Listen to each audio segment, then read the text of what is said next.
அப்ப ஒன்று மட்டும்தான், இன்றைய அழிவுகளுக்கு பின்னாடி இருக்கிறது திருடன், அந்த பிசாசு.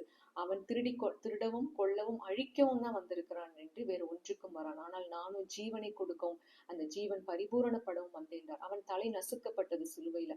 அவர் தன்னுடைய மரணத்தினாலே மரணத்தின் அதிகாரியான பிசாசை அழித்தார். சோ ஜீவனுக்கு அதிபதி ஆண்டவராக இயேசு கிறிஸ்து. அவர் மரணத்திற்கு அதிகாரி யாருன்னா பிசாசு.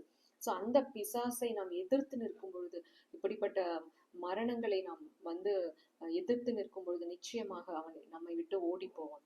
அப்ப இந்த மாதிரியான காரியங்களை நாம் பார்க்கும் பொழுது அதிகமாக நாம் அவருடைய வார்த்தையை தியானிக்கவும் பேசவும் அதையே நாம் யோசிக்கவும் தான் நாம் அழைக்கப்பட்டிருக்கிறோம். நிச்சயமாக அவர் இந்த உலகத்துல அவருடைய சித்தம் பரலோகத்தில் செய்யப்படுவது போல பூமியிலும் செய்யப்படுவதாக என்ற அந்த ஜெபம் நிச்சயமாக நிறைவேறும். அவருடைய ராஜ்யம் சீக்கிரத்தில் இந்த உலகத்தில் கட்டப்பட்டு இப்படிப்பட்ட மனதை வேதனைப்படுத்துகிற கவலைப்படுத்துகிற இந்த மாதிரியான காரியங்கள்